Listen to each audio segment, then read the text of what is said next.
আপনাদের পছন্দে শেষ পর্যন্ত এই বোতল আর্টটা করা। কয়েকদিন আগে আমি 4টা ডিজাইন পোস্ট করেছিলাম আর আপনাদেরকে বলেছিলাম একটা সিলেক্ট করতে। সবচেয়ে বেশি কমেন্টস এসেছিল এই ওশান থিম। মজার ব্যাপার হলো আমার নিজেরও এই ডিজাইনটা বেশি পছন্দ ছিল, তাই ভাবলাম চলুন এটাকে বাস্তবে নিয়ে আসি। এই বোতলটা শুরুটা কিন্তু একদমই এমন ছিল না। প্রথমে আমি এতে ডেকুপেজ পেপার দিয়ে একটা ডিজাইন করেছিলাম, কিন্তু কিছুদিন পর ওটা আমার কাছে আর ভালো লাগছিল না, তাই পুরো ডিজাইনের উপর আবার জিসু অ্যাপ্লাই করেছিলাম। তারপর কয়েকদিন বোতলটা এমনই রেখে দিয়েছিলাম, কারণ কি পেইন্ট করব সেটাই বুঝে উঠতে পারছিলাম না। এরপর আমি চ্যাট জিপিটি কে বললাম আমার মাথায় কি ধরনের ভাইব আছে, সেই অনুযায়ী ও আমাকে 4টা আলাদা ডিজাইনের ছবি বানিয়ে দিল। তারপর সেই ডিজাইনগুলো আপনাদের সাথে শেয়ার করলাম, যাতে আপনাদের ওপিনিয়নটাও জানতে পারি। আপনাদের পছন্দ আর আমার পছন্দ দুটোই যখন একই ছিল, তখন আর দেরি করিনি। এই ওশান থিমে আমি চেষ্টা করেছি সমুদ্রের ডিফারেন্ট শেডস অফ ব্লু ব্যবহার করতে, যাতে ডিপ সি থেকে শোর লাইন পর্যন্ত স্মুথ ট্রানজিশন আসে। হোয়াইট ওয়েভ ডিটেলস, ছোট্ট স্টারফিশ আর শেল পুরো বোতলটাকে একটা বিচ ভাইব দিয়েছে। দূরে ছোট ছোট পাখি আর মেঘগুলো যোগ করার পর আমার কাছে মনে হয়েছে পুরো সিনটা অনেক কমপ্লিট লাগছে।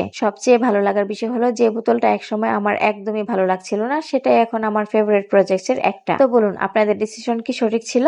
আমার তো মনে হয় একদমই ছিল। আর এই বোতল আর্টটা 10-এর মধ্যে কত দেবেন সেটা কমেন্টসে অবশ্যই জানাবেন। আর এমন আরো ক্রিয়েটিভ আর্ট এন্ড ক্রাফট দেখতে ফলো করতে ভুলবেন না। See you in the next one. Till then, tata.